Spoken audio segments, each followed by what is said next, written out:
ምስጢሩን ጥበቡን እንዲገልጽልን የእርሱ ቅዱስ ፈቃድ ይሁንልን። ለወንድማችን ቃል ይሁን ያሰማል። በዚህ ቢቀጥል ምን ይመስላችኋል? አንዳንድ ከአቅማቸው በታች የሚያገለግሉ ወንድሞቻችን አሉ። እንዲሰብኩ የምንፈልጋቸው ግን መርሃ ግብር እየመሩ እኛን ወደፊት እነሱ ወደ ኋላ የሚሉና ከሚመጣው ሳምንት ጀምሮ እንግዲህ ከወንድማችን ጋር እንቀጥላለን። ቃል ይሁን ያሰማል። ወደ ትምህርታችን እንሄዳለን። ዛሬ ቅዱሳት መጻሕፍትን ማንበብ በሚል ርዕስ ነው የምንማረው። እግዚአብሔር አምላካችን በቀሪው ጊዜ እንዲያስተምረን ቅዱስ ፈቃዱ ይሁንልን። እንግዲህ የተግባራዊ ክርስትና በርግጥ ተግባራዊ ክርስትና በሚል ርዕስ ጀምረን እነዚህን ብቻ መማር አልነበረብንም። ብዙ ጉዳዮች አሉ። እግዚአብሔር ባለ ጊዜ በሌላ ጊዜ ልንማራቸው ሌሎች መምህራንም እንደሚያስተምሩ እርግጠኛ ነኝ። ከነዛ መካከል ከትሩፋት ምግባር በጎ ስራ ተብለው ከሚታወቁ መንፈሳዊ ስራዎች ከጾም ከጸሎት ከስግደት ቀጥሎ በቤተክርስቲያናችን መጽሐፍት ላይ ተደጋግሞ የሚነገርለት መንፈሳዊ ተግባር ቅዱሳት መጽሐፍትን ማንበብ ነው። ስለዚህ የዛሬ ትምህርታችን ቅዱሳት መጽሐፍትን ማንበብ ላይ ያተኩራል። እግዚአብሔር በቀሪው ጊዜ እንዲያስተምረን ቅዱስ ፈቃዱ ይሁንልን። በሁለተኛ ጢሞቴዎስ ምዕራፍ 3 ከቁጥር 16 ላይ ያለ ሰፋ ያለ አረፍተ ነገር የዛሬ ትምህርታችን መነሻ ይሆናል። ብዙ ጊዜ በተለምዶ ማንበብ ምን ያደርጋል እንዲባል አቤት ሙሉ ሰው ያደርጋል ይባላል። ጎዶሎ ነበር ማለት ነው ሰው ከማንበቡ በፊት መጽሐፍ ቅዱስ ማንበብ ምን ያደርጋል እንደሚል ደግሞ ላንብብላችሁ። ቅዱስ ጳውሎስ ለክርስትና ልጁ ለጢሞቴዎስ በጻፈለት መልእክት ሁለተኛ ጢሞቴዎስ ምዕራፍ 3 ቁጥር 16 ላይ እንደዚህ ይላል። ከሕፃንነትህ ጀምረህ ክርስቶስ ኢየሱስን በማመን መዳን የሚገኝበትን ጥበብ ሊሰጡ የሚችሉትን ቅዱሳት መጽሐፍትን አውቀሃል።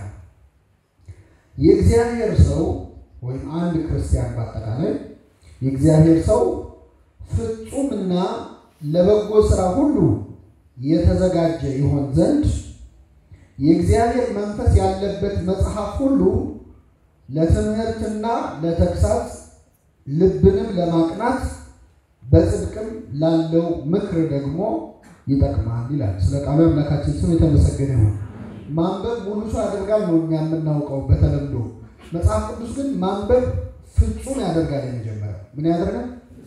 የእግዚአብሔር ሰው ፍጹምና ለበጎ ሥራ ሁሉ ምን ያለ የተዘጋጀ በጎ ሥራ ለመስራት መልካም ሥራ ለመስራት የተዘጋጀ እንዲሆን የእግዚአብሔር መንፈስ ያለበት መጽሐፍ ሁሉ ለትምህርት የመጀመሪያው ለትምህርት ለተግሳጽ ልብን ለማቅናትና በጽድቅም ላለው ምክር ይጠቅማል ብሎ ቅዱስ ጳውሎስ ማንበብ የሕይወት ጉዳይ እንደሆነ የእውቀት ጉዳይ ለማወቅ አእምሮን ለማሳደግ ብቻ ሳይሆን የነፍስ ጉዳይ የመዳን ጉዳይ እንደሆነ በጣም አስጠንቅቆ ተናግሯል። አብዛኞቹ ቅዱሳን እንግዲህ በቤተክርስቲያናችን በተለይ በመጽሐፍ ቅዱስ ዙሪያ የምናገኛቸው አባቶች ጸሐፊዎችና አንባቢዎች ናቸው። ራሳቸው መጽሐፍትን ማንበብ የሕይወታቸው አካል ነው። ጌታችን መድኃኒታችን ኢየሱስ ክርስቶስ ገና ወደ ኢየሩሳሌም ወደ ምኩራብ ገባ፣ ገልጦም አገኘ፣ እንደዚህ የሚል ተጽፎ አነበበ ይላል። ስለዚህ መጽሐፍትን ማንበብ ከራሱ ከጌታ ጀምሮ የሁሉ ቅዱሳን ሕይወት ውስጥ አግኝቷል። እመቤታችን በጣም አንባቢ ነበረች። ለምን ይህንን እናውቃለን? አንደኛ ስለርሷ የተነገረውን ትንቢት በሰማች ጊዜ እነሆ ድንግል ምን ትላለች የሚለውን በሰማች ጊዜ እቺን ሴት በዘመኗ ኖሬ ባገለገልኳት አለች የሚል ታሪክ እንሰማለና ስላነበበች ነው። ከዛ በፊት በኋላም ስትጸልይ ደግሞ እመቤታችን የጸለየችው ጸሎት ከቅድስናዋ ከጸጋዋ በተጨማሪ ምን የተጸጋ ከመሆኗ ውጪ መጽሐፍትን አንባቢ መሆኗን ያሳያል። ምክንያቱም ነፍሴ እግዚአብሔርን ታከብረዋለች መንፈሴን በመድኃኒቴ በእግዚአብሔር የሚለው ጸሎት የሐና ጸሎት ነው። መጽሐፈ ሳሙኤል ምዕራፍ 2 ላይ የሚገኘው ስትሄዱ ስታናብቡት በጣም አብዛኛው ቃል ተመሳሳይ ነው። ስለዚህ ወላዲተ አምላክ የምታነብ መሆኗን ያሳያል። የአንባቢዎች ሃይማኖት ነው ክርስትና ማለት ነው። የአንባቢዎች ሃይማኖት ነው። ስምዖን እድሜ አይጨመርለትም አንባቢ ባይሆን ኖሮ እነሆ ድንግል ምን ትላለች እንዴት ድንግል ይባል ይሄማ ሴት ነው መሆን ያለበት ብሎ አስተካክሎ ነው እድሜ ተጨመረ። አንዳንዴ እግዚአብሔር ከፈለገ ስለተጠራጠርከው እድሜ ይጨምርልሃል እና መጠራጠራችንን እድሜ መጨመሪያ ያድርግልን እግዚአብሔር። መቼ ጠርጣሮች ምን አይደል እንዴት ይሆናል ማለታችን አይቀርም። ግን ከፈለገ እግዚአብሔር ከባረከው ጥርጥር ራሱ እድሜ ሊያሰጥህ ይችላል። እስክታየው ድረስ ደግሞ ይሄን ብላችሁ እንዳትጠራጠሩ ዝም ብላችሁ ግን አልፎ አልፎ ስናየው ስምዖን ትንቢቱን አንብቦ መጽሐፉን አመሳክሮ ከዚያ ላይ ጥያቄ ፈጥሮበት ነው እንግዲህ አንባቢዎች ሃይማኖት ነው የምንለው ለዚህ። ስለዚህ ዛሬ እንግዲህ ከለመር ነው ለትምህርት ቅዱስ ጳውሎስ ከፋፈለው መንፈሳዊ መጽሐፍትን ማንበብ ለምን ይጠቅማል? አንደኛ ለምን ለትምህርት ለእውቀት ይጠቅማል። ሁለተኛ ለተግሳጽ ይጠቅማል። መጽሐፍትን ማንበብ ቅዱሳት መጽሐፍትን ማንበብ ለተግሳጽ ይጠቅማል። ሌላው ለመገሰጽ አይደለም። ራሳችንን ለመውቀስ መጽሐፍት ተመልክተን ለካ እንዲህ ያለ ነገር አለ ብለን ራሳችንን እንድንተችበት ብፁዕ ቅዱስ አቡነ ሽኖዳ አንድ በጣም ድንቅ መጽሐፍ አላቸው። እንደው ብታነቡት በጣም ጥሩ ነው። የነፍስ አርነት ወይም የመንፈስ ነፃነት ብለው ሁለት ተርጓሚዎች ተሻምደው የተረጎሙት ዘ ሪሊዝ ኦፍ ስፒሪት ቢማር እና ነፍስ ነፃ ሳትወጣ ስትቀር ይላሉኝ ሰው ነፍስ ነፃ ሳትወጣ ስትቀር አንድ ሰው የሚያነበው መጽሐፍ የሚገልጠው መጽሐፍ ቅዱስን ለራሱ ብሎ ሳይሆን ለሌሎች ሰዎች መጽሐፍ ቅዱስ ላይ ሰው መኮርኮሚያ ጥቅስ የቱ ጋር ማገኘው ብሎ ማለት ነው እና ደህና ሲያገኝ ቆይ ብሎ ያችን ሄዶስኪ ተፋትና ሌሎች ሰዎችን ሲያሸማቅቅበት ይቸኩላል። ስለዚህ ለትምህርትም ሁለተኛ ለምን ለተግሳጽ ለገሱጽ ርዕስ ሌላውን ሰው ለመገሰጽ ለመተቸት እንትን ለማድረግ ሳይሆን የገዛ ነፍሳችንን ለማለት ሶስተኛው ልብንም ለማቅናት ደግሞ ይጠቅማል ይላል ቅዱሳት መጻሕፍት። ልቡናን ያቀናል። እዚህ ሁላችንም መሆን እንደምንፈልገው አንኖርም አይደል? የሆነ የሚጎለን ነገር አለ ማስተካከል የምንፈልገው የባሰበት እንደነዚህ እግዚአብሔር ዳይት ያለው ደግሞ አቤቱ ንጹህ ልብን ምን በልልኝ ቀይርልኝ እኮ ነው። አያችሁ በቃ አዲስ ንጹህ ልብ ቂም የሌለው ክፋት የሌለው ሁላችን ይቀይርልን እግዚአብሔር። ንጹህ ልብን ፍጠርልኝ ድረስ ይደርሳል። ደግሞ ከልቡናችን ውስጥ መስተካከል ያለበት የሆነ ክፍል ደግሞ ይኖራል። የሆነ ጥመት የሆነ አለማወቅ የሆነ እንዲያዘ ያለ ነገር። ስለዚህ ልብን ለማቅናት ይጠቅማል ቂመኝነትን ክፋት የመሳሰለው በማለት ቅዱስ ጳውሎስ ተናግሯል። እንግዲህ ይህን ካልን ቤተክርስቲያናችን መጽሐፍትን እንዴት ነው የምታያቸው? በዓለም ላይ በጣም ብዙ አይነት መጽሐፍት አሉ። ያለንበት ዘመን የንባብ የመጽሐፍት ዘመን ነው። እንደ ድሮ አይደለም። በእኛ እድሜ እንኳን ትናንት ከነበረው የማንበብ እድል አሁን ዛሬ ያለው የማንበብ እድልም የመጽሐፍቱን ዋጋ እኩል ጨምሯል አይደል? አልጨመረም? ጨምሯል። መጽሐፍት በጣም በዝተዋል። ይሄ በጣም ጥሩ በጎ ነገር ነው። ቤተክርስቲያናችን መጽሐፍትን ስትከፍላቸው በሶስት ነው የምትከፍላቸው። የመጀመሪያው ምኑናት እኔ አቀማመጡ ቀያይሬዋለሁ። እስቲ በሉ ምኑናት፣ ርኩሳት፣ ቅዱሳት። እንግዲህ መጽሐፍ ሶስት ናቸው። ዓለም ላይ ያሉት መጽሐፍ በቤተክርስቲያን አይን በመነጽር ስናያቸው የመጀመሪያዎቹ ምኑናት የሚባሉ መጽሐፍት ናቸው። መነነ ናቀ ነው። ምኑናት የተናቁ ተራ መጽሐፍት ማለት ናቸው። ርኩሳት የረከሱ መጽሐፍት ናቸው። የሚያነባቸው የሚረክስባቸው መጽሐፍት ናቸው። ሶስተኛው ቅዱሳት መጽሐፍት ናቸው። እነሱ ደግሞ የተቀደሱ የሚያነባቸውንም ምን ይሉ የሚቀድሱ መጽሐፍት ናቸው። ምኑናት መጽሐፍት ርኩስም ቅዱስም ያልሆኑ መጽሐፎች አሉ። ለምሳሌ የባዮሎጂ እና የኬሚስትሪ መጽሐፍ ቅዱስ ነው ርኩስ ነው? አቤት ባዮሎጂ መጽሐፉን የሚሳለናል። ስለዚህ ቅዱስ አይደለም። ደግሞ ጣሉት አይባልም። እንማረዋለን እናነበዋለን። ስለዚህ ርኩስም አይደለም ቅዱስም አይደለም። በመርከስና በመቀደስ መሃል ያለ አልፎ አልፎ ግን ወደ ቅዱስና አልፎ አልፎ ወደ ርኩሰት ሊቀርብ ይችላል። ያው መጽሐፍ ራሱ ለምሳሌ ሰው ከዝንጀሮ መጣ የሚል ኢቮሉሽን ቲዮሪ ለቅድስና ነው ለርኩሰት ነው ይቀርባል? ለርኩሰት ነው። አባቶቻችን ተጠንቀቁ የሚሉን ስናነብ ለዚህ መንፈሳዊ ጥሩ መጽሐፍ ሆኖ ለአካዳሚክስ ለገዝተው አንብበው ግን ከእግዚአብሔር የሚያጣላ ሐሳብ ሊነግር ይችላል። ከመጀመሪያዎቹ ጀምር ምኑናት መጽሐፍት በእርግጥ ቅዱሳንም ሆነው ምኑናት መጽሐፍት የጻፉ አሉ። የሳይንስ መጽሐፍ የጻፉ አሉ። የስነ ፍጥረት መጽሐፍ የጻፉ አሉ። እንደ ቅዱስ ባስልዮስ አሁን አብዛኛው የሜዲሲን ጥናት ሰዎች እንደሚነግሩን ቅዱስ ባስልዮስ እንግዲህ ባስልዮስ የመጀመሪያውን ሆስፒታልም ራሱ የገነባው ሰው እሱ ቅዱስ ባስልዮስ ባዚሊያድ የሚባል መጀመሪያ ወደ ጉብኝት ወዴት ሄዳ? ወደ ግብጽ ሄደ። ግብጽ ሲሄድ መነኮሳትን ሲያክሙ ተመለከተ። ሆስፒታል ሰርተው ማለት ነው። እና ያንን ሲያይ እንዲህ ያለ ነገር ማለት እንዴ ብሎ በጣም ተገረመ። ከዛ ወደ ነበረበት ሀገር ሲመለስ እዛ ያየውን የካህናቱን የመነኮሳቱን ሰው የማከም የመርዳት ተግባር ለምን ወደ ከተማ ላመጣው ብሎ ድሆች የሚታከሙበት ሐኪም ቤት ሰራ። ቅዱስ ባስልዮስ የመጀመሪያው ሆስፒታል መስራች ነው። በረከቱ ይደርብን። የሚገርማችሁ ሆስፒታሉን ለመመስረት መጀመሪያ የሕክምና ጥበብ አጥንቶ ገብቶ ትምህርት ቤት ማለት ነው። ቅዱሳን አባቶቻችን ለቤተክርስቲያን ያስፈልጋታል ብለው ያሰቡትን አዲስ ሙያ ይማራሉ። እንደ አዲስ እስቲ ምን ክፍተት ሸፍናለሁ? አሁን እኛ እንደዛ ነው ማሰብ ያለብን። ቤተክርስቲያን የሚጎላትን አይቶ አሁን እዚህ ባንክ በጣም ብዙ ወጣት አለ። ምንም ገና ያልመረጠ ሃይስኩል ተማሪ ምንም ይኖራል። እስቲ ቤተክርስቲያን ምኑ ጋር መማር ነው ሊጠቅማት የሚችለው ምንም ማሰብ አለበት።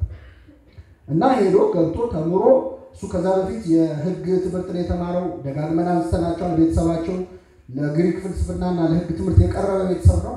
ግን ጤናውን ተምሮ ደግሞ አክሞ መርቷል። እና እንደዚህ አይነት ቅዱሳን ምኑናት መጽሐፍ ጽፈው ልታገኙ ትችላላችሁ። የሳይንስ መጽሐፍ ጽፈው ልታገኙ ትችላላችሁ። እንደዛ ስለሆኑ ክፉ ናቸው ማለት አይደለም። ቅዱስ ጳውሎስ በጣም ወርቃማ ቃል ነግሮናል። አንደኛ ተሰሎንቄ ምዕራፍ 5 ከቁጥር 20 ላይ 6 ኪሎ የምትማሩ ወይ ግር ጥሏችሁ የገባችሁ ሰዎች ካላችሁ የኢትዮጵያን ስተዲስ ተቋም ላይ በትልቁ የተለጠፈ አንድ ጥቅስ አለ። ኩሎ አመክሩ ወዘሰናይ አጽኑ፣ ሁሉን ፈትኑ በልሱ መልካሙን ያዙ። ይዛችሁ አባቶቻችን በሳል ስለሆኑ ነው። አያችሁ በዛ ጊዜ የኮሌጅ የዩኒቨርሲቲ ጽንሰ ሐሳብ ሁሉን ፈትኑ መልካሙን ዝም ብሎ እንደ ውሃ ያነበባችሁትን ሁሉ መኑ አይደለም። ሁሉን ፈትኑ መርምሩ መልካሙን ያዙ። አንደኛ ተሰሎንቄ ምዕራፍ 5 ቁጥር 20።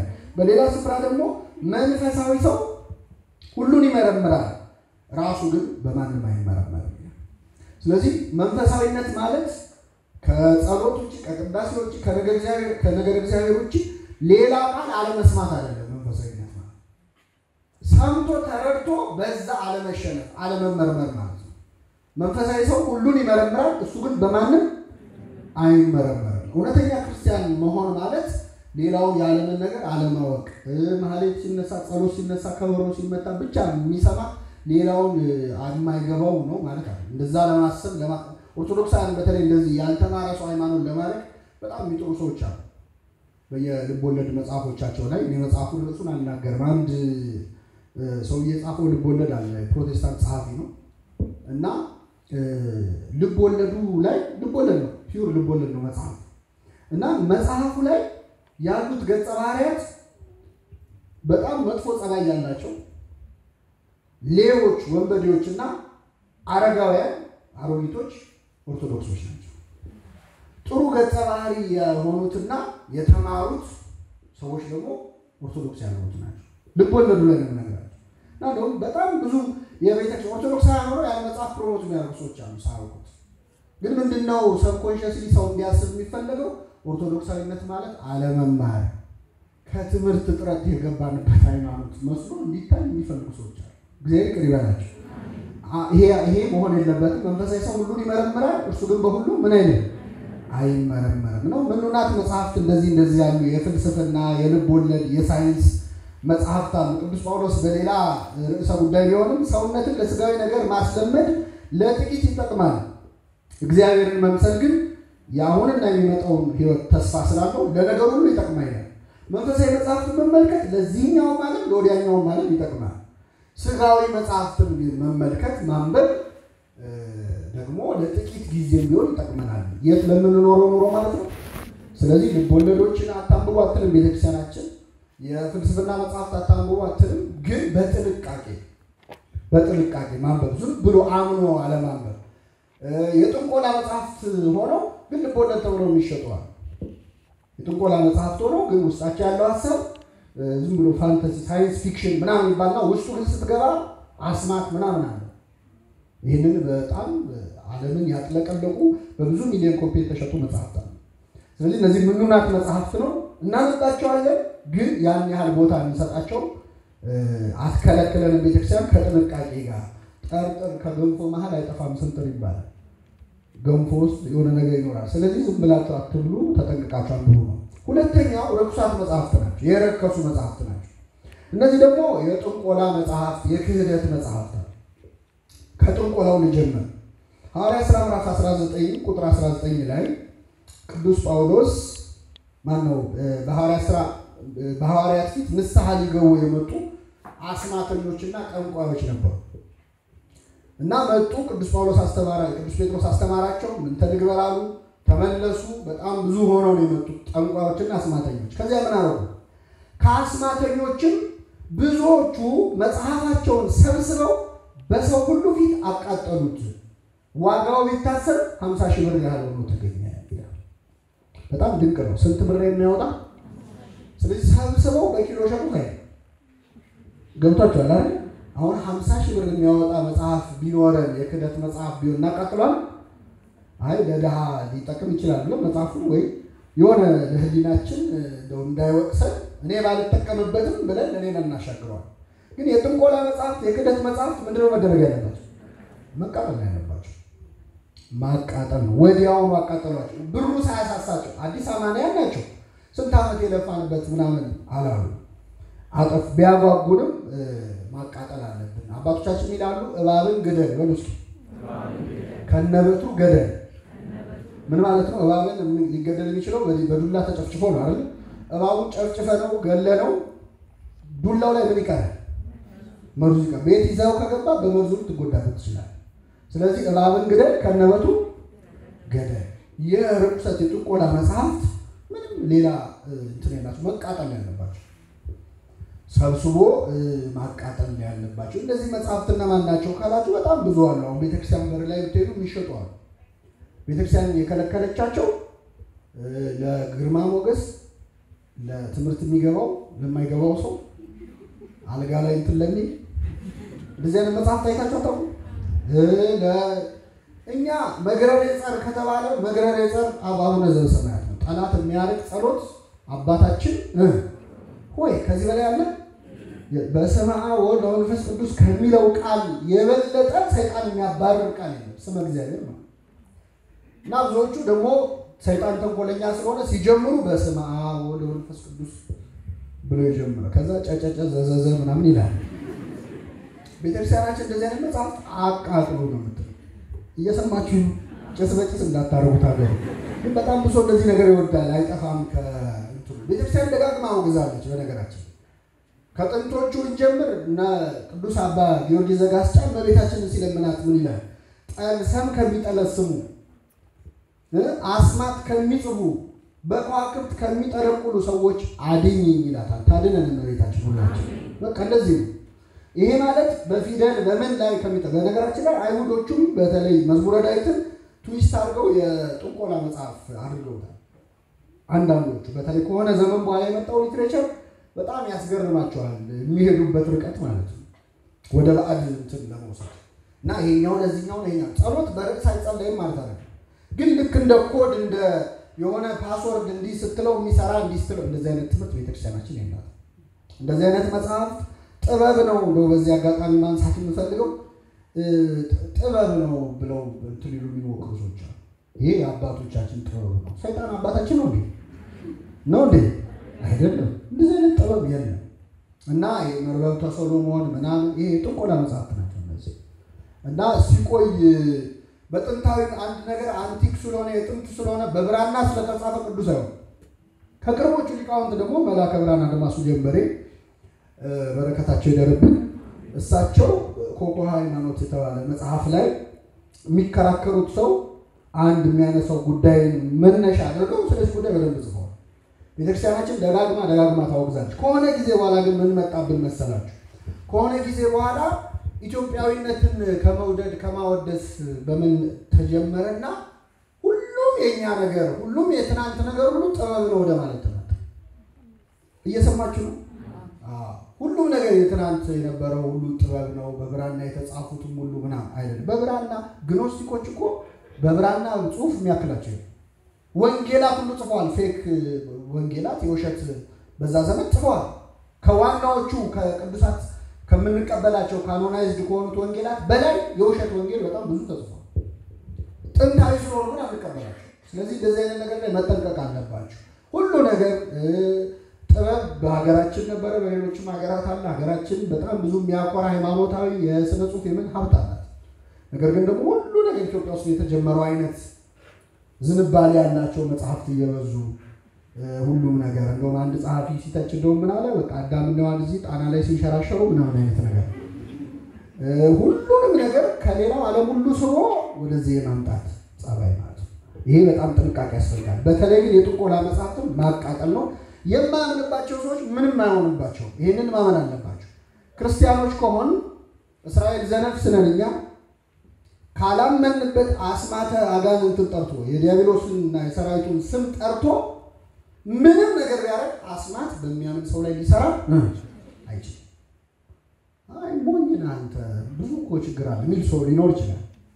ከተጠራጠርከው አንዳች አይቀበልም ይላል ቅዱስ ያዕቆብ አይደል? እየተጠራጠረ የሚለምን አንዳች የሚቀበል አይምሰረው። ከፈራው ከተጠራጠርከው ይሰራልሃል እንጂ አስማት አጋንንትን ጠርቶ አስማት ማለት ስሞች ማለት ነው። የአጋንንትን ጠርቶ የመናፍስት ስም ጠርተው የሚያደርጉት ማናቸውም መተት በሚያምኑ ክርስቲያኖች ላይ ሊሰራ አይችልም። ለኦሪት እንኳን በያዕቆብ ላይ አስማት የለም በእስራኤል ላይ ሟርት የለም ይላል ዘኍልቍ ምዕራፍ 23 ከቁጥር 23 ላይ። ክፉ ጽሕፈትን ለሚጽፉ ደግሞ ወዮላቸው። ይሄን ጉዳይ እያደነቁ ክፉ ጽሕፈትን ጥበብ ነው ምንድነው ምናምን እያሉ ለሚጽፉ ሰዎች ትምህርት ለሚገልጽልህ ይሄን ብትበላ ብትጠጣ ትምህርት ይገልጽልሃል። ይሄ በጣም የቆየ የሰይጣን ፈተና ነው። ሰይጣን አዳምና ሔዋንን ከገነት ያስወጣው ቅጠል ብትበሉ ምን ትላላችሁ ይገባቸዋል። እሱ እንኳን ነቅቶ ስንት ሲቀይር አሁንም ድጋሚ እንደዛ ብትበላ ትምህርት ይገልጽልሃል። እንደዚህ አይነት ትምህርት እንደዛ አድርጎ ደግሞ ሰው ትምህርት ተገልጾለት ብዙ ይራቀቅ እንኳን ዜማም ቢሆን አያርግም። አባቶቻችን እንግዲህ ሊቃውንት አሳድገውናል። በእውነት እንደዚህ አይነት ነገር ሲነሳ በጣም የሚቆጡ አባቶች ለምን ስትሏቸው ብትጠጣ ቢገልጽልህ ጎበዝ ልትሆን ትችላለህ፣ ግን የጮኸው ጩኸት ወደ ሰማይ ሊያርግ አይችልም ነው አይችልም ነው። ስለዚህ ይሄ የቆየ የሰይጣን ሽንገላና ተንኮል ነው። ይናንቀበለው የጥንቆላ መጽሐፍ ሲባል ሌላው ሆሮስኮፕ ደግሞ አለ። ይሄ ኮከቤ ምናምን የለም አለ። በጣም ብዙ ወጣት ደግሞ በእንግሊዘኛ ሲሆን ኃጢአት አይመስለውም እና መርጦ ሆሮስኮፕ ምናምን ኮከቤ አይገጥምም በእንትን የተወለድከው የሚባል ነገር የለም። ይሄ ጥንቆላ ነው። በእንግሊዘኛ ስለሆነ ክርስትና ሊሆን ይችላል አይችልም። ምክንያቱም ከጀርባው ያለው በጣም አደገኛ ነገር ነው። በነገራችን ከዋክብት የሰውን ልጅ ዕጣ ፈንታ መወሰን ይችላሉ ብሎ ነው የሚያምነው። ይሄ ትምህርት ማለት አንተ የተወለድክበት ጊዜ እነዚህ የሚባሉ በስም የሚታወቁ ከዋክብት የወጡ የገቡበት ጊዜ ነውና የነሱ እንቅስቃሴ በወጣበት ጊዜ የምታረገው ነገር ሁሉ በዛ ሰሞን የተወለደው ሰው ሁሉ አንድ አይነት ነው ብሎ ማስተማር በጣም ስተት። ማስረጃ ያዕቆብና ኢሳው ሲወለዱ ምንድን ናቸው? አንድ አይነት ናቸው እንዴ? ኮከባቸው ይገጥማል አይደለም?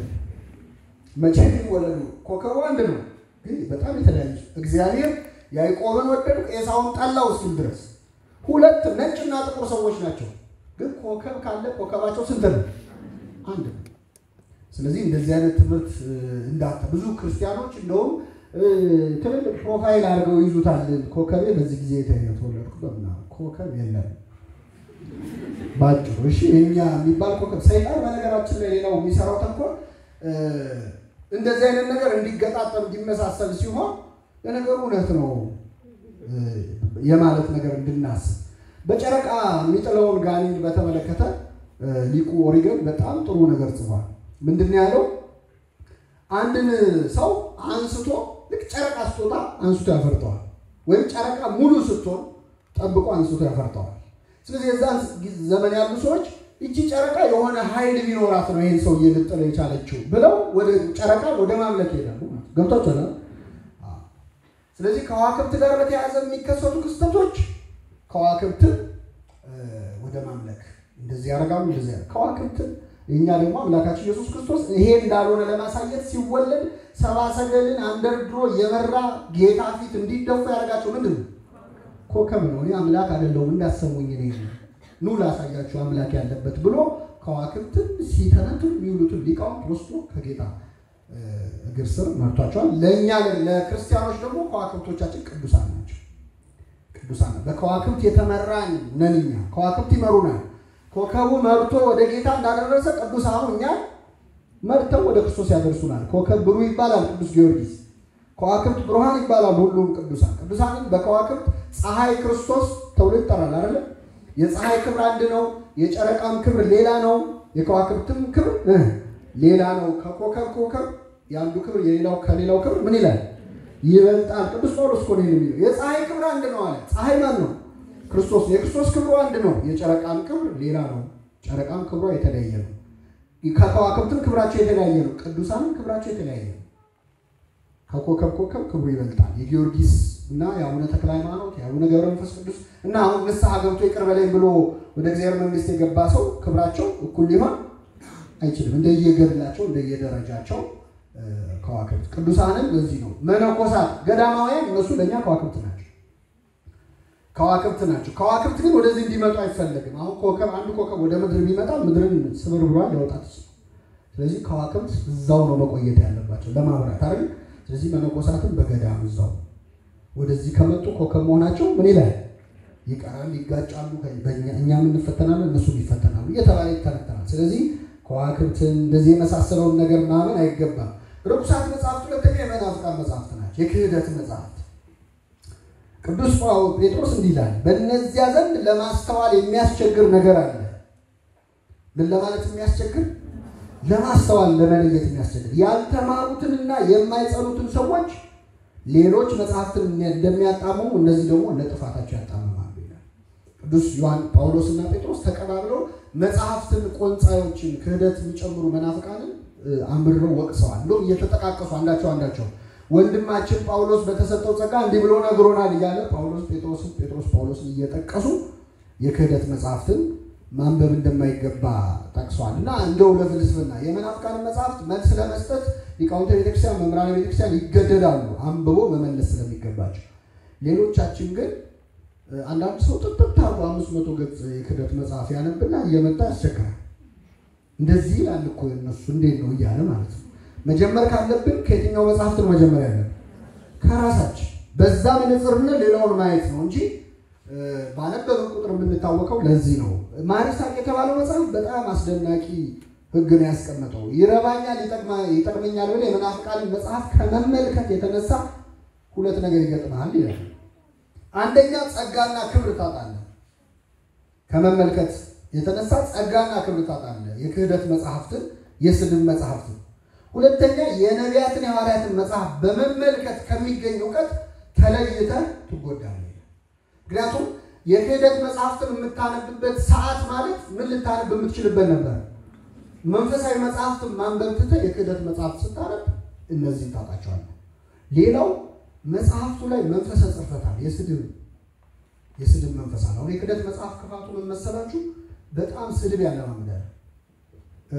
ለምሳሌ ገና መጀመሪያ ስንሰማ ምን ደነገ አባቶቻችን ሲሰሙ ጆሮአቸውን የሚይዙበት ነገር እኛ ለምደነው እሱ ያየበት አንግል ሌላ ነው እንላለን።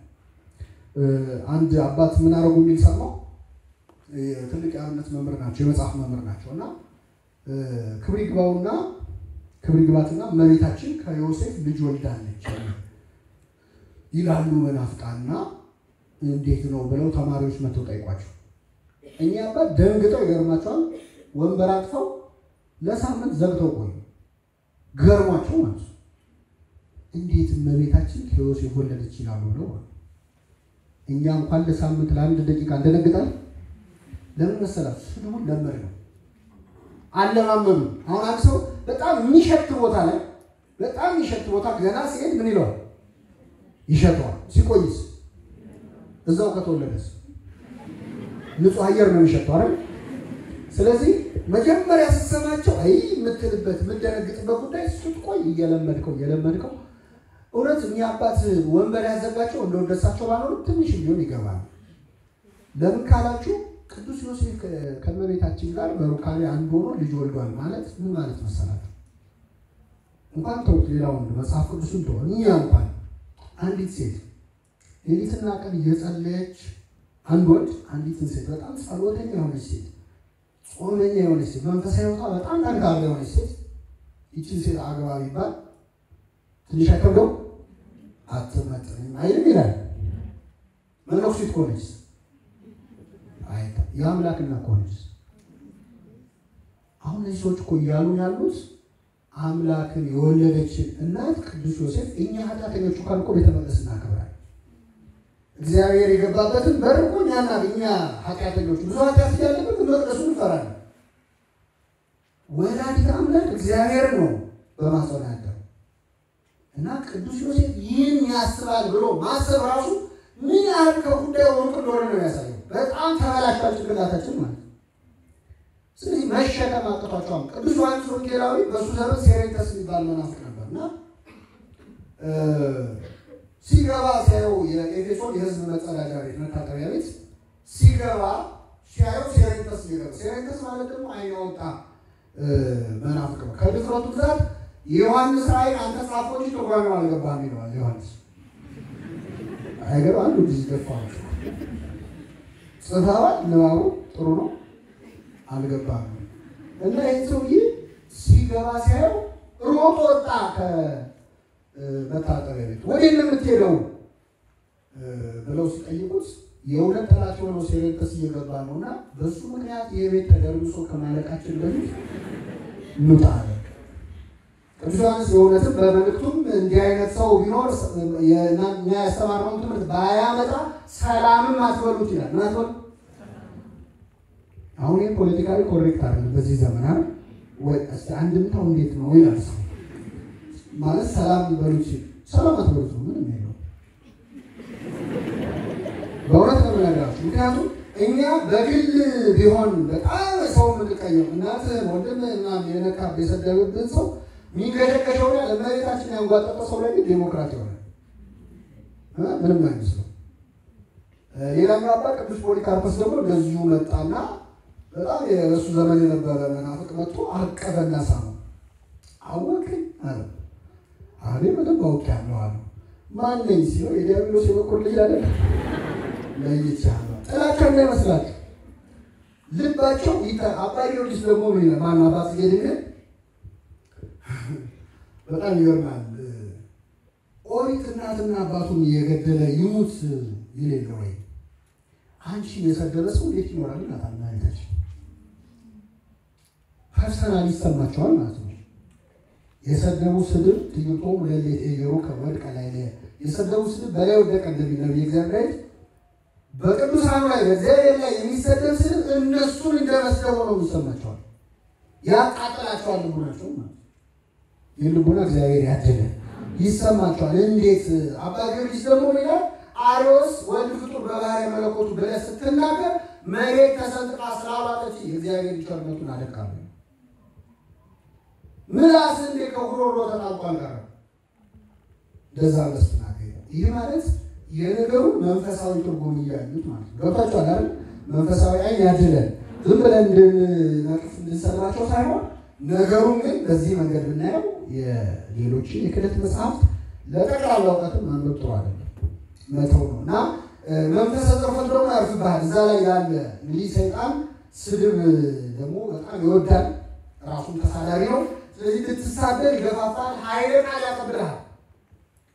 እንደው በቃ የሆነ ስትጀምረው በነገራችን ላይ ከሃዲዎችንም ጭምር ማስተማር መገሰጽ ነው እንጂ ቀጥታ ስድብ ከጀመር ሰይጣን በጣም ደስ ይለው እና ይህችን አጋጣሚ ተጠቅሞ ጥሩ ቃላት ይሰጣል። ከዛ እነዛ ቃላት አፍ ይለምደዋል። አንድ ረት ሲነፍስ በጣም ደስ ይለዋል። በጣም ደስ ይለዋል እና የሆነ እልህ ብስጭት ምናምን ሲታገል ከተሰማ መተው። ምክንያቱም እግዚአብሔር የሰው ቁጣ የእግዚአብሔርን ጽድቅ አይሰራም ይላል። ሲሆን የሰው ቁጣ የእግዚአብሔርን ጽድቅ አይሰራም። ሶስተኛው ቅዱሳት መጽሐፍት ናቸው። እንግዲህ ምንናት ርኩሳትን አየን። ሶስተኛው ግን ቅዱሳት መጽሐፍት ናቸው። እነሱን ጠቅለል አድርገን ተመልክተን የዚህ ትምህርት ማጠቃለያ ይሆናል። ቅዱሳት መጽሐፍት እንግዲህ መጀመሪያው 10 መጽሐፍት የሚባሉት ስር 10 ማለት ሱሮች ማለት ነው። ስር የሆኑት መጽሐፍ ቅዱስ ብለን በምንጠራው መድበል ውስጥ እዚህ ውስጥ የተካተቱ ቅዱሳት መጽሐፍት ናቸው።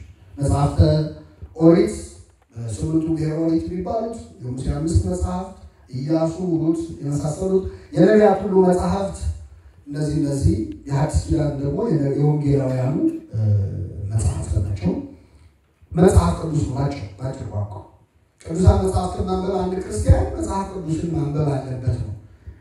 ይህ መጀመሪያ ስንነሳ የእግዚአብሔር ሰው ፍጹም እና ለበጎ ስራ ሁሉ ምን ያለ የተዘጋጀ ይሆን ዘንድ የሚለው ቃል የሚፈጸመው በመጽሐፍ ቅዱስና በቅዱሳት መጽሐፍት ብቻ። ሰው የባዮሎጂ ኬሚስትሪ መጽሐፍ አንብቦ ፍጹም ሊሆን አይችልም። ፍጹምነት የሚገኝባቸው በትክክል ከእግዚአብሔር ጋር የሚያገናኙ መጽሐፍ ቅዱስና የመጽሐፍ ቅዱስ ልጅ የሆኑ መጽሐፍት ናቸው። መጽሐፍ ቅዱስን ብዙዎቻችን የማንበብ ልምዳችን እጅግ በጣም አሳዛኝ ነው። ሳናነበው ሁሉ ልንሞት ነው። አይገርማችሁ? መጽሐፍ ቅዱስን ያለ መጽሐፍ ሳያነብ እኮ የሚሞት ሰው ከኛ መሃል ብዙዋል። እስካሁን ያልገለጥነው ገጽ አለ ከመጽሐፍ ቅዱስ። መጽሐፍ ቅዱስ የተጻፈው እግዚአብሔር በመንፈሱ ቅዱሳኑን አጻፈ። የጻፈው ለማን ነው? ለሰው ልጆች። እና ቅዱስ አባታችን አባ እንጦንስ ከእግዚአብሔር የተላከ መንፈሳዊ ደብዳቤ ነው።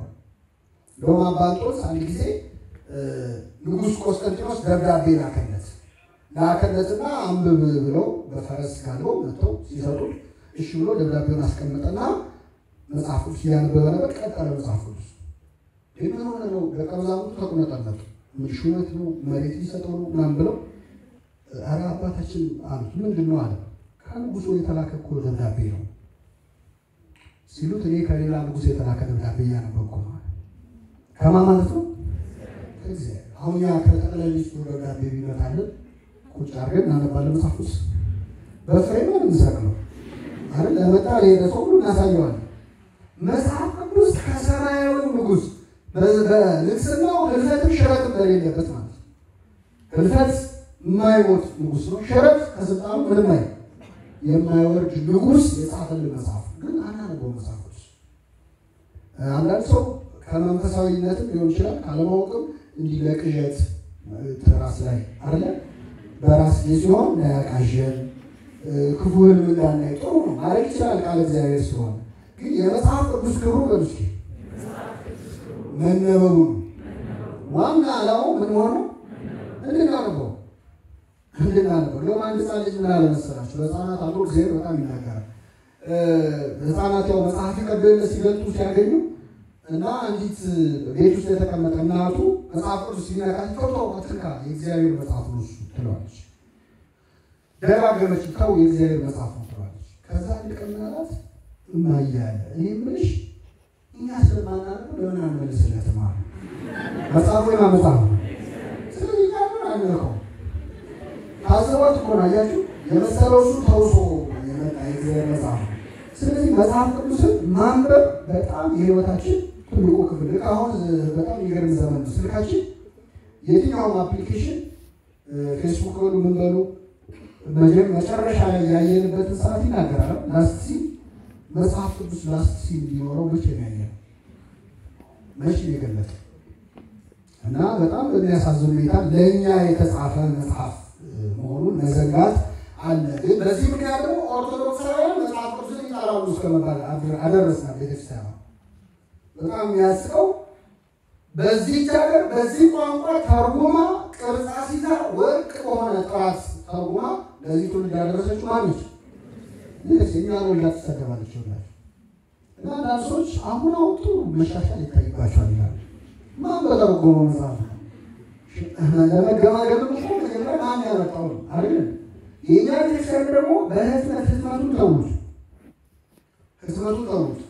መጽሐፍ ቅዱስ ከዓለም ላይ እንደው በሆነ ምክንያት እንደው ድምጣቱ ሊጠፋና ባይኖር አንድ ኮፒ ባይኖር መጽሐፍ ቅዱስን በቃላቸው የሚያውቁ በሺህ የሚቆጠሩ ሊቃውንት አሉ ቤተክርስቲያን በቃላቸው የሚያውቁ ያው ከነትንታኔ ከነ ኮሜንታሪው ከነ ትርጓሜው ንባቡን በዜማ ሁሉ ያውቁታል። ዜማው ሁሉ አውጥተውለት። ስለዚህ አርካይቭ ከተደረገ ራሱ መጽሐፍ ቅዱስ እንደ ኢትዮጵያ ቤተክርስቲያን የመጽሐፍ ቅዱስ አርካይቭ መሆን የሚችል የለች። ከዛ ውጪ ዛሬ እንደምናስበው አይደለም። መጽሐፍ ቅዱስ እኮ ተጽፎ እኛ ጋር የደረሰው በብራና በመስራት እኮ 1000 ፔጅ ቢኖረው መጽሐፉ 1000 ፍየል ያስፈልጋል። 1000 ፍየል ፕሮሰሱ በጣም ሰፊ ተለፍቶበት ተደክሞበት ከዛ ቀለም ደግሞ በበጥበጥ አለ፣ ማዘጋጀት አለ፣ ብዕር መቅረጽ አለ። አቀርቆ በህይወት አንድ መጽሐፍ ቅዱስ ተሰጥቷል። የላይፍ ታይም ኮሚትመንት በግራኝ ወረራ በዮዲት ወረራ ሸሽተው በየበረሃ የነበሩ አባት እናቶቻችን አንዳንዶቹ ትልልቅ መጽሐፍ የብራና መጽሐፍ ታቅፈው ሞተው ከአስከሬናቸው ከአጽማቸው ላይ ብራናው ተፈልቅቆ የተገኙ አለ። እንደዚህ ሆኖ የመጣልን መጽሐፍ ያናነብ ግን ቢያንስ ቤተክርስቲያኗ የመጽሐፍ ቅዱስ ቤተክርስቲያን መሆኗን ቢያንስ መናገር አለበት። በእኛ ምክንያት መሰደብ የለባትም። ያለ መጽሐፍ ቅዱስ ቢፈጸም ምስጢር የለም ቤተክርስቲያን ውስጥ። የትኛው መጽሐፍ ጥምቀት ቢፈጸም፣ ቁርባን ቢፈጸም፣ ተክሊል ቢፈጸም፣ ክህነት ቢሰጥ ቤተክርስቲያን ወንጌል ሳታነብ የምትፈጽመው ምስጢር ቤተክርስቲያን የለም። የቅዳሴው ግማሽ ክፍል ደግሞ የቤተክርስቲያን ቅዳሴ የሚባለው ምን ብቻ መጽሐፍ ብቻ። መጽሐፍን ሳያነብ የወጣ ቢኖር ብላ አውጃ አባቶቻችን ሐዋርያት አስተምረውናል። በአንጥሊስ ሲኖዶስ ላይ አዘዋል። መጽሐፍትን ሳይሰማ ሰው እንዳይወጣ ቅዳሴውን ብላ አስጠንቅቃ ደግሞ ሲነበብ ዝም ብሎ ማለት ነው በታላቅ መርገፍ በታላቅ ክብር ቤተክርስቲያናችን አነሷል። እሱን የምታነብ ቤተክርስቲያን እና እግዚአብሔር በጸለይ ብላችሁ ጸሎት ሲያደርግ ሰው ከእግዚአብሔር ጋር ይነጋገራል። ጸሎት ቢል ተናግሮ የተሰሙ ስለዚህ ከእግዚአብሔር ጋር ተነጋገረ ማለት ነው ጸሎት። መጽሐፍ ቅዱስ ማንበብ ግን አንተ እግዚአብሔር ማናገር ሰው እግዚአብሔር አንተን ያናገራል። እግዚአብሔር ይነግረው ለህዝቡ በመጽሐፍ ለህዝቡ እግዚአብሔር በመጽሐፍ ይናገራቸው። በመጽሐፍ ቅዱስ ነው ህዝቡን የሚያውቃ። ብዙ ሰው በህልም ሊያናገሩ ይፈልጋል። እግዚአብሔር በራእይ አልፎ አልፎ ነው ግን ያለው ነቢዩ ማነው? ኢዮብ ጻድቁ እግዚአብሔር በአንድም በሌላም ይናገራል። በህልም በራእይ አፍላቅር በሰው ወድቆ ሳለ ይላል። አልፎ አልፎ ሊሆን ይችላል። ብዙ ጊዜ ግን እግዚአብሔር ህዝቡን የሚያናገረው በምንድን ነው? በመጽሐፍ። አንዳንድ ሰው ፈቃድ እግዚአብሔር እንዴት ይታወቃል ብለው ይጨነቃሉ። እንዲህ ዶክመንት የሆነ ፈቃዱን ሰጥቶን የለም ያለቀለት ከነዝርዝሩ እንኳን በጠቅላላ በነፍሳችን ጉዳይ ተውትና ማለት ነው ዝርዝር ሙያዎች ላይ ገብቶ እግዚአብሔር ቁፋሮ ላይ እርሻው ላይ ሳይቀር እጽዋቱ ላይ እንስሳቱ ላይ ሳይቀር ዝርዝር ማብራሪያ መጽሐፍ ቅዱስ ያስቀምጣል። ሁሉንም ህይወታችን ሙያችንን ጭምር ልናራበት እንችል ነው። ስለዚህ መጽሐፍ ቅዱስ የህይወታችን ትልቅ አካል ነው። ለዚህ በጣም ትልቅ ድንቅ ምሳሌ አድርገን የምንጠቅሰው አንድ ኢትዮጵያዊ ጃንደረባ ነው። ሐዋርያት ሥራ ምዕራፍ 8 ላይ ታገኙታላችሁ። ኢትዮጵያዊ ጃንደረባ መጽሐፍ ቅዱስን እንዴት ማንበብ እንደሚገባንም እንዴት መረዳት እንደሚገባንም እንጠቅሰዋለን። ላንብብላችሁ ከኔ ጋር ናችሁ? ሐዋርያት ሥራ ምዕራፍ 8 ላይ የጌታ መልአክ ፊልጶስን ወደ ጋዛ ሄዳለሁ ይላል። ከነሱ ሄደ። እነሆ ህንደኬ የተባለች የኢትዮጵያ ንግሥት አዛዥና ጃንደረባ የነበረ በገንዘቧም ሁሉ የሰለጠነ አንድ የኢትዮጵያ ሰው ሊሰጥ ወደ ኢየሩሳሌም መጥቶ ነበር። እንግዲህ ኢትዮጵያ ሊሰግዱ ወደ ኢየሩሳሌም ሄዱ ነበር በዚያን ዘመን። እንግዲህ ኢትዮጵያ ሁሌም እጆቿን ትዘረጋለች። ይሄ ቃል በጣም ያስደስታል። ሮሜ መልእክት ላይ እግዚአብሔር ወደ አመፀኛው ወደ እስራኤል ሕዝብ ቀኑን ሙሉ እጄ ዘረጋው። ቀኑን ሙሉ እጄ ምናምን ወደ እስራኤል እጄ ዘረጋው ማለት ነው። ኢትዮጵያ ግን አንዘረጋም። ለምን? ኢትዮጵያ ራሷ እጆቿን ሁሉ ጊዜ ትዘረጋለች። እስኪዘረጋ ጠብቀው ሁሌ ሄደ ነው እንጂ መጥተዋል አይነግሩንም። በኦሪቱም ብትሄዱ ንግሥተ ሳባ ሄዳ በሐዲስ ኪዳኑ ጃንደረባው ሄዶ ነው የመጡት። ኢትዮጵያ እጆቿን ሁሌ የምትዘረጋ ስለሆነች ማለት ጃንደረባው ሲመለስ ኢየሩሳሌም ሲሰግዱ ቆይቶ ሰግዶ ሲመለስ በሰረገላ ተቀምጦ የነቢዩን የኢሳያስን መጽሐፍ ያነብ ነበር። ይሄ በጣም አስገራሚ ነገር። አንደኛ ከምንድን ነው የሚመለሰው? የሰውዬ ከኢየሩሳሌም ሰግዶ ጨርሶ። እኛ አሁን ብዙ ጊዜ መንፈሳዊ ጉዞ አድርገን እዛ በጣም ቆይተን ስንመለስ መንፈሳዊ መጽሐፍ እያነበብን እንመለሳለን። ደክሞናል፣ አሁን ተመልሰናል። ብዙ ኃጢአቶች የሚሰሩት ጉዞ ሲያልቅ ነው አይደለም? ለምንላችኋል መንፈሳዊ ጉዞ ሰዎች ነው ሲሄዱ ትንሽ ይፈራሉ፣ ይዘጋጃሉ ይላሉ። ሲመለሱ ያንን ለነፍስ ያገሯን አሳየዋት ከተማ ገብቼ ካላበላሸዋት ምን ግጥማታው ከተማ ሳይገባ አበላሸዋት መንገድ ላይ ይበላሻል። ኢትዮጵያ ወደረባ አይ ሲነዛው ጥሩ አይደለም ጸልያለሁ ሰግጃለሁ አሁን ደግሞ ሌላ ጉዳዮች ልበላል። የገንዘብ ሚኒስትር ነው ደረሰ ያገላብጥ የሀገር ጉዳይ አለብኝ ብዙ ማሰብ አላለም ያነብ ነበር። የእሱ አይነት ህይወት ይስተን ቅዱሳን ሳፎር ያደንቀዋል። እንዴት አይነት ሰው ነው ቤታቸው ቁጭ ብለው የሚያነቡ ሰዎችን ይታዘባቸዋል። ያንደረው ይላል ቤታቸው ቁጭ ብለው መጽሐፍ ቅዱስ ለማንበብ ጊዜ የለኝም ልጆች አሉብኝ ሌላ ህይወት አለብኝ ይለዋል። እሱ ግን ከስደት መልስ ያነበበ ነበር። እያነበበ የነበረው ምን ላይ ቁጭ ብሎ ሰረገላ ማለት ደግሞ በፈረስ በአራት ፈረስ የሚነዳ የሚዘል ነው አይደለም? እየዘለለ ምን ነበር ያነብ ነበር። አንባቢዎች አድርገን ጊዜ ያለ ታክሲ ውስጥ እኮ ማያነብ ሰው አለ። ታክሲ ውስጥ ይሄዳላችሁ እያየ ይሄዳል። ግራ እንደዛ ከመሆን ይሰውራል። አገር ቢያንስ የሆነ ነገር ማንበብ የለብንም አለብን። ግራ ቀኙ እየቃኙ ከምንሄድ ምን ይሆናል አገሩ ላይ የትም አይሄድብን አይደል? ለትንሽ ደቂቃ ቁጭ ብሎ ማንበብ ያስፈልጋል። ያንደረባው በሰረገላ ቁጭ ብሎ ያነብ ነበር። ቢዚ ባለስልጣን ነው ስንቱ ጉዳይ አለበት የሚያስበው ግን ያነብ ነበር። መጽሐፍ ቅዱስ ደግሞ በዚያ ጊዜ እንደ ልብ አይገኝም። አሁን ዛሬ መጽሐፍ ቅዱስ የለኝም ለዛ ነው ማንበው ማለት ይቻላል? ስልክ ላይ አለ። አሁን ባለንበት ዘመን አይደለም። የዛኔ ግን ብራና በጣም ውድ ነው። አንድ ሰው የራሱ የመጽሐፍ ቅዱስ ኮፒ ሊኖረው ራሱ አይችልም ነበር። በቅዱሳን ሳፎር ዘመን ባለጸጎቹ ሊወቅሳቸዋል። ድሆች የላቸውም መጽሐፍ እናንተ ግን አላችሁ፣ እናንተ አታነቡም፣ እነሱ ማንበብ እየፈለጉ መጽሐፉ የላቸውም እያለ ሁሉ ሊወቅሳቸው ነበር። በወርቅ የሚያጽፉ ባለጸጎች ነበሩ። ለጉራ ራሳቸው ከፍ ለማድረግ መጽሐፍ ቅዱሱን በወርቅ ቀለም ስንት ድሃ መሬት ላይ ወድቆ አንተ መጽሐፉን በወርቅ ታጽፋለህ እያለ ቅዱሳን ሳፎር ይገስጽ ነው። ያ ዘመን ቢሆነው አሁን ግን መጽሐፍ ቅዱስ አላነብም ለማለት ምክንያት ነው ያጣው። ማንበብ ከፈለግን እናነባለን። ስለዚህ መጽሐፍ ቅዱስን ማንበብ በጣም ያስፈልጋል። እንዴት እናንብብ? ሶስት ነጥቦች ነግሬያቸው አበቃለሁ። የመጀመሪያው በአክብሮት ማንበብ ነው። መጽሐፍ ቅዱስን በአክብሮት ማንበብ ነው። ይህ መጽሐፍ ቅዱስ የእግዚአብሔር መጽሐፍ ነው። ቤተክርስቲያናችን እንዴት መነበብ እንዳለበት የሚያሳይ የንባብ ስርዓት ነው ያላት። ዲያቆኑ ያንደኛ ጸልዩ ብሎ ወንጌል ቅዱሱን ወንጌል ልትሰሙ ቆማችሁ ስሙ፣ ጸልዩ። መጀመሪያ በእንተ ወንጌል ቅዱስ ስለ ቅዱሱ ወንጌል ጸልዩ። እኛ ደግሞ ይህንን ወንጌል ለመስማት የተገባን ያድርገን፣ እግዚአብሔር ያድርገን፣ ሁላችንም ያድርገን ብለን ጸልየን ተንቀጥቅጠን ቁሙ ተብለን ቆመን በፍርሃት የንጉሥ ቃል ነው። ጥላ ተዘርግቶለት መብራት በርቶለት በፍርሃት ሆናችሁ ተብሎ ታውጆ ነው የሚነበበው። መጽሐፍ ቅዱስ ጊዜ ክብር ይገባዋል። ለምን መሰላችሁ? ቃሉ የማቃል ስለሆነ። አሁን እግዚአብሔር ያናግርህ ሌላ ስራ እየሰራ ታናገረው ማለት ተንበርክከን ደንግጠን ነው።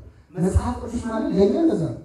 ራሱ እግዚአብሔር ያናገረ ነው። ስለዚህ ቤተክርስቲያን ቀድማ መርገፍ አለው፣ ዜማ አለው፣ አውጃ አስጠንቅቃ ሊናገር ነው ንጉሱ ብላ በታላቅ ፍርሃት ኦሪት ላይ ኖሮ እኮ ሲና ተራራ ስር ተንቀጥቅጠን የምንሰማው ቃሉ ነው አሁን እያነበሩ ያለ።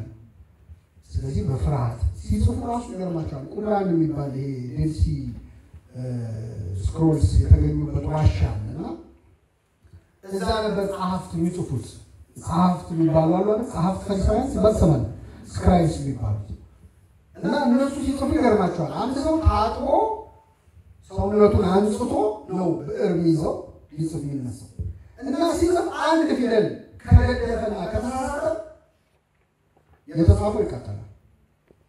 የተጻፈው ተቃጥሎ ሌላ አንዳንድ ከዜሮ እንጀምር እየተጠነቀቁ የማንጻት ሰዓት ያደረጉ ኦሪታውያኑ ነው የምነግራቸው።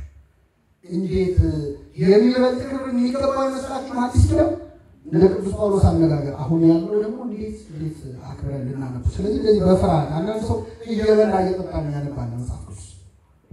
አንዳንዶች ደግሞ ማስታወሻ ያያዛው ፉትኖት ምናምን መጽሐፍ ቅዱስ ቀልሞ ምናምን ቀለም በቀለም የሆነ መጽሐፍ ቅዱስ ገጥሟቸው ከዚህ በፊት ያደረጋችሁ እንዳታረጉት። ምክንያቱም የንጉሥ ቃል ነው። እንሳለማለን። ቤተክርስቲያናችን ይወላል ወንጌሉ መታሳለመን ቅድስና ወልድናስ እንድንፈራው በዚህ ምክንያት ነው እኮ ማናነበው እንዳትሉ እንጂ አንዱ ፈርተን ነው እንዳትሉ፣ ግን በፍጹም ፍርሃት ቃሉ የእግዚአብሔር ቃል ነው። ለዛ ሰው አምኖ የሚገልጠው ሰው ደግሞ እግዚአብሔር ይናገረዋል። አንዲት እህታችን በጣም የሚገርም ገጠመኝ ገጥሟታል። ወንድሟንና አባቷን በጣም በቅርብ ጊዜ ርቀት ታጣለች፣ ይሞታሉ። እና ሁለተኛው የወንድሟ ሐዘን በጣም መሸከም አልቻለች እና በጣም ሲያቃት ጸሎት ታደርግና በቃ ይሄን ነገር አምጥተብኛል ከአቅሜ በላይ ስለሚሆንብኝ አንተን እንዳልቃወም የሚያጽናናኝ ቃል ስጠኝ እጽናናለሁ ብላ መጽሐፍ ቅዱስ ገለጠች። ስትገልጥ መጽሐፉ ምን ይላል? የሚያለቅሱ ከእንግዲህ ወዲህ እንዳያለቅሱ ይላል። እየሰማችሁ ነው? የሚያለቅሱ ከእንግዲህ ወዲህ ምን እንዳይሉ እና ይህች ሴት በየቤቱ እየሄደች ከዛ በኋላ ያዘኑ ሰዎች ማጽናናት ስራዋ ሆኖ በየቤቱ እየሄደች ሐዘንተኛ ለአስራ ምናምን ዓመታት አጽናናለች። ይናገረኝ ካልክ እግዚአብሔር በመጽሐፍ ቅዱስ ሊናገር ይችላል አይችልም? ይችላል። 30 ዓመት ከምታወጣ 30 መልእክት እንደዚህ ተነገረ ከዚህ ቦታ መጣ በህልሜ በምናምን ከማለት መጽሐፍ ቅዱስ እግዚአብሔር ራሱ የሚገልጥልን በትህትና ማንበብ ያስፈልጋል። አውቃለሁ ብሎ ነባቤ መጽሐፍ ቅዱስ በትህትና በአክብሮት ማንበብ ብቻ ሳይሆን በትህትና ማንበብ ያስፈልጋል። በትህትና ምንድነው? የመጀመሪያው አውቃለሁ ብሎ አንድ ሰው ለምሳሌ መጽሐፍ ቅዱስ እኔ እኮ በልቼዋለሁ የሚሉ ሰዎች አሉ። ከዮሐንስ ራእይ ከዘፍጥረት እስከ ራእይ አውቃለሁ በቃ ብታውቀው ማታውቀው እያወቀው ማታውቀው መጽሐፍ ቢኖር ምንድነው? መጽሐፍ ቅዱስ። ምክንያቱም የእግዚአብሔር ቃል ሁልጊዜ አዲስ ነው። ሁልጊዜ አዲስ ማለት በነገራችን ዝም ብሎ ደጋግሞ ስንነግረው አዲስ ማለት አይደለም። ሁሌ አዲስ ምስጢር አለው ማለት ነው። ገብቷችኋል? አዲስ ምስጢር አለው ማለት ሌላ ቀን ከሰማነው ከለመድነው ቃል ውስጥ ያን ማናውቀውን ቃል ማውጣት ይችላል አይችልም? ቅኔ አትደግምም ቤተክርስቲያን። ቅኔ አሁን አባ ገሌ፣ ቄስ ገሌ፣ ዲያቆን ገሌ፣ መምህር ገሌ የተቀኙትም ገሌ ከደገመው ጎሽ አይባል። መምህሩን ቅኔውን አመጣው መምህሩ ገና ናቸው አሉት ይባላል ራሱ ኮርጆ የመጣው ሰው። ስለዚህ ቤተክርስቲያናችን ሁሌ አዲስ ነው ለሚለው በጣም ጥሩ ምሳሌ ነች። ሁልጊዜ አዲስ ነገር ይገኛል። ስለዚህ ቃል እግዚአብሔር አሁን እንደኛ ቃል እግዚአብሔር ሲያቀርብ ሁሌ ያንን ተደጋግሞ እየተናገረ ስሙ አዲስ ነው ማለት አይችልም። ገብታችኋል አይደል? አዲስ ነው የሚያሰኘው ሁሌ ምን ስለሚገኝበት ነው? አዲስ ነገር። አንድ የኔ አይነቱ ሰባኪ ሁሌ ጠዋት በሰንበት የሆነች ትንሽ ከተማ የገጠር ከተማ ያስተምራቸዋልና ዳዊት ጎልያድን አንስቶ ጠጠር ግንባሩን አለ ይላል። በሚመጣው ሳምንት ዳዊት ጎልያድን ይላል መናንሰን ሰባሉና ዳዊት አንዴ ነው የመጣው። አንተ በየሳምንቱ አረኳል። ምንድነው? ምስጢራው ውስጥ የሆነ ነገር መውጣት አለበት። ሁሌ አዲስ ነው ሰላም አዲስ አይሆን። ለምን ዳዊት ይላል? ይህን ቃል አብረን እንበልባካችሁ። የሥራህን ሁሉ ፍጻሜ ያየው ትእዛዝህ ግን እጅግ ሰፊ ነው። እግዚአብሔር ስራ የብዙ ስራዎችን ፍጻሜያቸውን አይተዋል። ትእዛዝን አላልቃልኛል። ሁሌ አዲስ ነገር ይገኝበታል። የምናውቀው የመጽሐፍ ቅዱስ ቃል ውስጥ የማናውቀው ምስጢር ማምጣት ይችላል። መንፈስ ቅዱስ እንደዚህ ነው ልማዱ። ሁልጊዜም ልማዱ ነው። አንድ ግሪካዊ ቄስ ካሊስቶፌር ይባላሉ። እሳቸው ደግሞ በምን ምሳሌ ገለጹት ይላል? በህልሜ አንድ ነገር አየሁ። ምንድነው? በልጅነቴ ያደኩበትን ቤት አየሁት። በህልሜ አርጅቷል፣ አሁን በጣም አረጋጋች እና በህልሜ የልጅነቴን ቤት አየሁት። ሳሎኑን አየሁት፣ መኝታ ቤቱን አየሁት፣ መጫወቻ ቦታዬን አየሁት። ከዛ አንድ ማላውቀው ክፍል አየሁ። እዚህ ቤት ነው ያደኩት፣ መቼ ተሰርቶ ነው ይሄ ቤት? ይሄ በጣም ገረመኝ። ከዛ ከእንቅልፌ ነቃሁ እና በኋላ ሳስበው ይሄ ህልም ስለ መጽሐፍ ቅዱስ ያየሁት ይመስለኛል።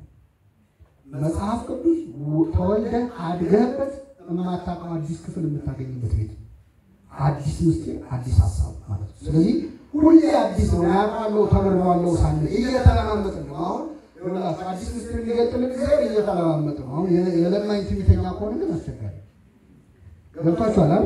እግዚአብሔር እያየ ትንሽ እስቲ ምክንያቱም አንዴ የሚለቅብን ትዕቢቱንም አንችለው ተጨፍልቀን ነው የምንሞተው። እንደነ ቅዱስ ኤፍሬም ያሉትን አህዝብ በማግደ ጸጋ ከስኪሉ በቃ ኧረ ያዝልኝ እስኪሉ ይለቅባቸዋል።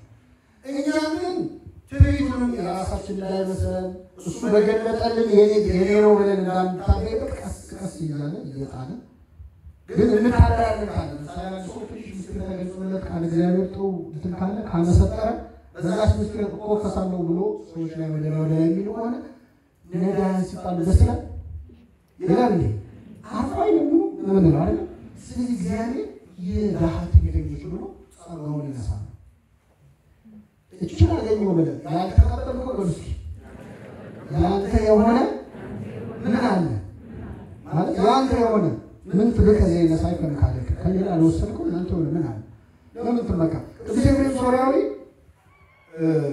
ያንን ሁሉ ድርሰት ከመድረሱ በፊት መላእክት ሲወያዩ አንድ መነኩሴ ይላል ከነጋር ናቸው አይደል እና መላእክቱ ምን ብለው ይወያያሉ ትልቅ ብራና ይዘው ይህን ሁሉ ቅኔ ለማን እንስጠው ያሉ ይከራከራሉ ከዛ መሸከም ይችል ሰው ማን አለ ሲባል ኤፍሬም የሚባል የሶሪያ ሰው አለ ለሱ ወስደን እንስጠው ተባለ ተሰጠው 12000 ናቸው ሳንዛዎቹ ብቻ ድርሰቶቹ ቅኔዎቹ 12000 ድርሰት ነው የተገኙት የጠፉ በጣም ፍራግመንታቸው ነው የተገኛሉ በረከቱ ይደረብን ስለዚህ እንደዛ አድርጎ መረዳት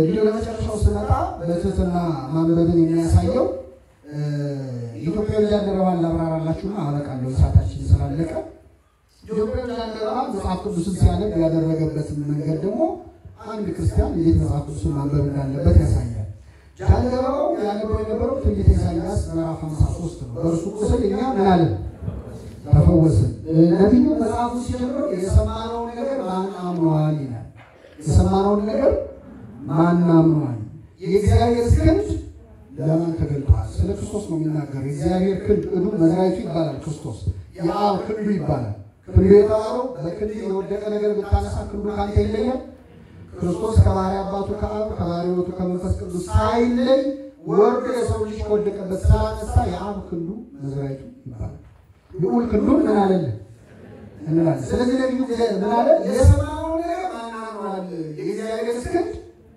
የእግዚአብሔር ክንድ ወድ ለማን ተገልጧል መልስ ቢፈልጋው ነብዩ ብናገኘው ጃንደረባው ነው እንለዋለን ኢትዮጵያ ጃንደረባ ትንቢተ ኢሳይያስን አነበበ እያነበበ ያለ ጥያቄ ፈጠረበት መጽሐፍ ቅዱስ ስታረቁ ጥያቄ ፈጠረባቸው ስንታዊ ነባባል ነው ያ በጌኔሳይስ ራሱ የተሰፊ ትምህርት አለ መጽሐፍ ቅዱስ አገባቡን አይቶ ኮንቴክስቱን ማለት ነው የታሪኩን የተመጣ አይቶ ከላይ እስከታች ብዙ ስልጣን አለ አንዱ አለ መልእክት እንታስ ከተጻፈ ከላይ እስከታች ወርደሃም በሚላል ጥቅሱን በሌላ ጥቅስ ተርጉም ይላል ብዙ እንትናል ለዚህ ነው መናራን መጠየቅ የሚያስፈልገው ዝም ብሎ በመጽሐፍ ቅዱስ ላይ በቂ ጭንቅላት አለ ረዳዋለሁ ነው የሚገልጠው ሰው በመጽሐፍ ቅዱስ ሊስት ይችላል አንድ ሰውዬ መጽሐፍ ቅዱስን እስቲ ለየት ለማለት ከመጨረሻው ጀምሮ ብሎ ማንበብ ጀመረ ከመጨረሻው ወደ መጀመሪያው ማለት እና ገና ሲጀምረው ማንም ከዚህ መጽሐፍ ቢያጎድል በዚህ መጽሐፍ የተጻፉትን መቅሰፍቶች ይጨምርበታል ይላል ይሄ ነገር ቢቀርብ ይሻላል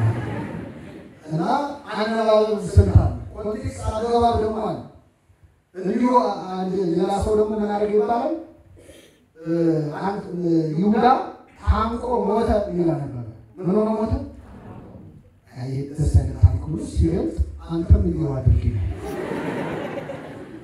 አንተም እንዲሁ አድርጊ የቅዱስ አብራዊ ታሪክ ነው ይሁዳ ለብቻ ስለዚህ ራሱ አገባብ አለው በራስህ ልጅ የተመካ ይስት ነገር መፈላሰፍ መጽሐፍ ቅዱስ መረዳት አቅተኝም ብለህ ከገባህበት ግን ገደል ነው ኢትዮጵያ ጃንደረባ እያነበበ ነበር የነብዩ ኢሳይያስ እያነበበ ትውልዱን መንፈስ ቅዱስ ይልክልሃል የሚያስተምረው ፊልጶስ ላከለት ተከተለው ፊልጶስ ደረሰበት ከዛ ወደ ሰረገላው ሮጦ ሲያነብ ሰማው ይላል የዛኔ ጮክ ተብሎ ነው የሚነበበው ዛሬ ቤተክርስቲያናችን ጮሆ ማንበብ ለማድረግ ያላሉ ሐዋርያዊት ቤተክርስቲያን ስለሆነች ጮሆ ሲያነብ ሰማውና ምታነበውን አስተምራለህ አለው ኢትዮጵያ ጃንደረባ የሚመራኝ ሳይሆን በረከቱን ያሳደረበት ምን አይነት ነው ይሄ ራሱ የረሳ ሰው አንዴ ማንናቀው ሰው ማለት ታክሲስ ምን ያነበው መጥቶ ይገባሻል ምን ነው ምን አገባኝ ነው ይችላል ወይ ተውት ማን አለ በጀመረ እኔ እንደዚህ ለመጠየቅ ማን በዚህ ዘመን ደግሞ ሲሆን በጣም ይላልታለ ጃንደረባው ጥቁር ነው፣ ፊልጶስ ነጭ ነው አይደል? አንድ ጥቁር ሲያነብ ነጭ መጥቶ ይገባል የሚለው ምንድን ነው? ድሮስ ነው አይደል? እናንተ ያን ዘናቃችሁ ነው ቢያንስ ማን ነው ከኔ የመጣው አላሉ። በጣም ይገርማል። የሱ ትትና ያደለ ምንም አልተሰማው የሚመራይ ሳይሆን የቅዱሳን ሳይወርቅ ቁስሉ ገልጦ ለማሳየት ያላፈረ በሽተኛ ነው ይላል። ሰዎች አለማወቃቸውን ከማሳየት ሞት ይመርጣል። የማይከፍሉት ዋጋ አላውቀውም ማለት ችግር አለው። በነገራችን ላይ ተጠይቀን የማናውቀው ነገር ከሌለ አንደኛ በተለይ በሃይማኖት ማለት በሃይማኖት የማናውቀው ነገር ኖሮ አንደኛ እግዚአብሔር ሊታወቅ የማይችል መሆኑን ያሳያል። ያሳይ ሁለተኛ እኛስ ነው ከዚህ በኋላ የማወቅ ተስፋ ያለን። ሰውየው ምነው ቁመት አጠረ ሲሉት ዘመኑ መቻለቃ ላይ ይባላል ጨምራለሁ ነው አይደል? ስለዚህ ተጠይቀን መመለስ ያቀረን ነገር ልናውቅ እንችላለን አንችልም? ሁለተኛ የተማርነው ይጠፋናል እኮ እኛ ተከፍሎ አለብን እናውቃለን ያልነው እየረሳነው እንመጣለን።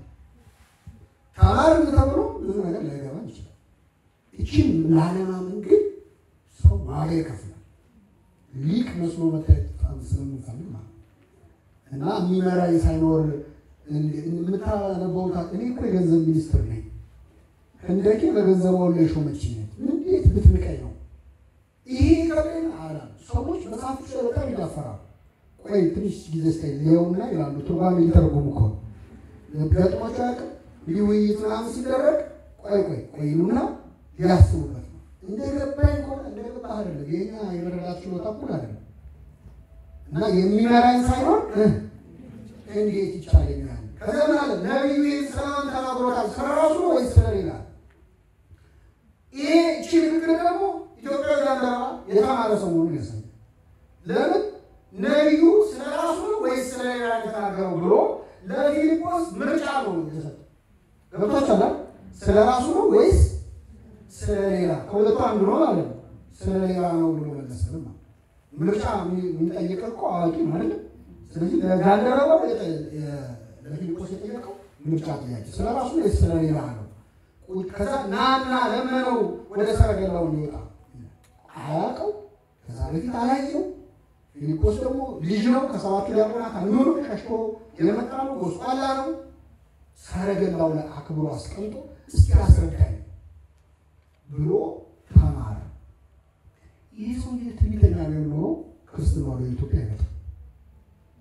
እንዴ ብንቀኝ ነው ብሎ እዛ አስደምድቦ ሊሸኘው ኖሮ እኛ ይመጣል ክርስትና ልክ አገባው ሲላለ ይመጣ ነው። አንዱ ደፋር እኮ አግኝቶኝ ብሔራዊ ክብሬን አስጠብቄ መጣሁ ማለት እንዴት ቢነገር ነው ቢኖር ክርስትና ወደኛ ሊመጣ ይችላል አይችልም። እና አንዳንዴ የኛ ትንሽ ትንሽ የምታሳጣው ጸጋ መጠኑ አይታወቅም።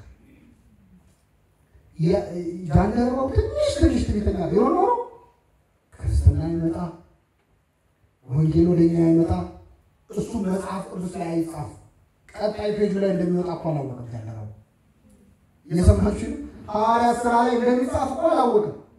እሱ ዝም ብሎ የአንድ ሰው የጥቂት ቅጽበት ትህትና የሆነን ሀገር ህዝብ ክርስቲያን ማለት ይችላል ማለት ትዕቢት ደግሞ ይህንን ጸጋ ሊያሰጥ ይችላል። ስለዚህ አንዳንዴ ራሳችንን ለማስከበር መታገሉና ፍተን እኔ አልገባኝም፣ አላውቀውም፣ አልተማርኩትም፣ ተምሬውም አላውቀውም ይቻላል። አንዳንድ ሰው አደንቃለሁ በቃ አልገባኝም ማለት በጣም ጸጋ እና ያን በማድረጉ ጥምቀት ወደኛ መጣ። ጥምቀቱን ብቻ አይደለም እሱ የተማረው ነው ወዲያው ለመፈጸም ዋሴ ነው እንዳልጠመቅ የሚከለክለኝ ምንድን ነው? ቆይ ላስብበትና በሚመጣው ዓመት ልሰግድ ስመጣ ታጠምቀኛለህ አለ። ውሃየውና እንዳልጠመቅ እዛው ውሳኔ ማለት አምልኮ በተማረው ወዲያው ለመኖር የሚወስን ሰው እና መጽሐፍ ቅዱስ ማንበባችንን ለእውቀት ሳይሆን እዛው ለመኖር እንድናደርገው እግዚአብሔር በቸርነቱ ይርዳን። የሰማነው በልቡናችን ያሳድረው።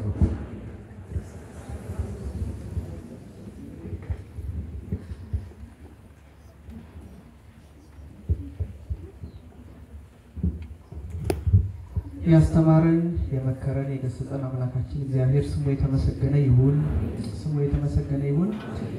ቃሉን ላስተማሩ ለመምህራችን ለዲያቆን ሄኖክ እግዚአብሔር አምላክ ቃለ ሕይወት ያሰማልን፣ ቃለ ሕይወት ያሰማልን፣ በሕይወት በጤና ይጠብቅልን። ተከታታይ የተማርነው ትምህርት ርዕሱ ምንድነው? ተግባራዊ ክርስትና ነው። ስለዚህ ያው ከርዕሱ እንደምንረዳው ሁላችንም የተማርነው በተግባር መፈጸም ነው እንግዲህ ከኛ የሚጠበቀው ማለት ነው። ይሄ ደግሞ በእግዚአብሔር ቸርነት ጭምር ሲደገፍ ነው ወደዚያ የሚለወጠው። ግን ቅን ልቡና ደግሞ ፍላጎት ያስፈልጋልና የተማርነው በተግባር ኖረን 30፣ 60፣ 100 የሚያማረ ፍሬ አፍርተን ለመንግስቱ የበቃ እንዲያደርገን አምላካችን እግዚአብሔር ይርዳን።